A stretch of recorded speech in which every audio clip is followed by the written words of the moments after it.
Remember when you were a kid and you would wait all year for Christmas? Then on Christmas morning you would run downstairs, and while your parents still half asleep looked on, you tore through all your gifts one after the other, until finally you opened the last one and you looked around the room and suddenly realized, oh, there's no more. That's how I feel today, because it looks like finally the 747 is no more. That's next on Maximus.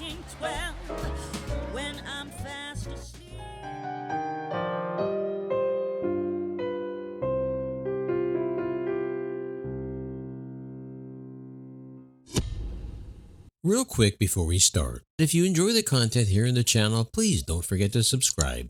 And of course, don't forget to like and ring the bell so you can be notified every time we release new content.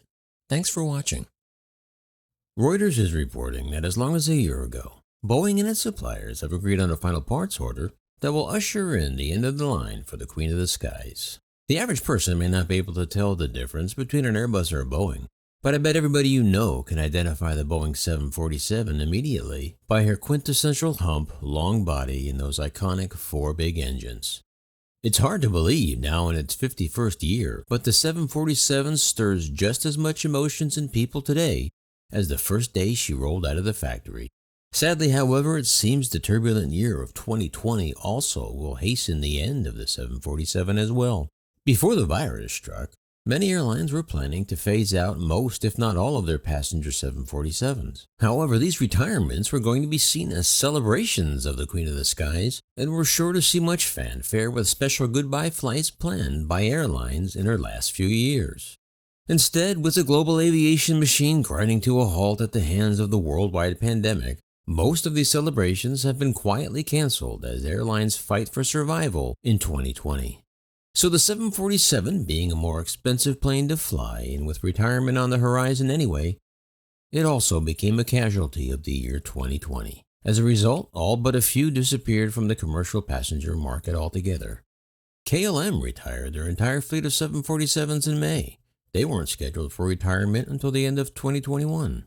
Also in May, Virgin Atlantic announced the immediate retirement of all their 747-400s. British Airways and Iberia announced the end of their Boeing 747 programs. However, there are rumblings that British Air may still be having second thoughts, so there's a glimmer of hope there. Delta retired its 747 in December of 2017, with a final flight between Detroit and Seoul. Cathay Pacific and Air New Zealand stopped flying their 747s to San Francisco in 2014. And before that, EVA Air's 747 disappeared in 2012. Most recently, only Air China regularly flies a Boeing 747-8 between San Francisco and Beijing. British Airways, Lufthansa, and Korean Air have also occasionally flown 747s to San Francisco, but not recently due to the pandemic.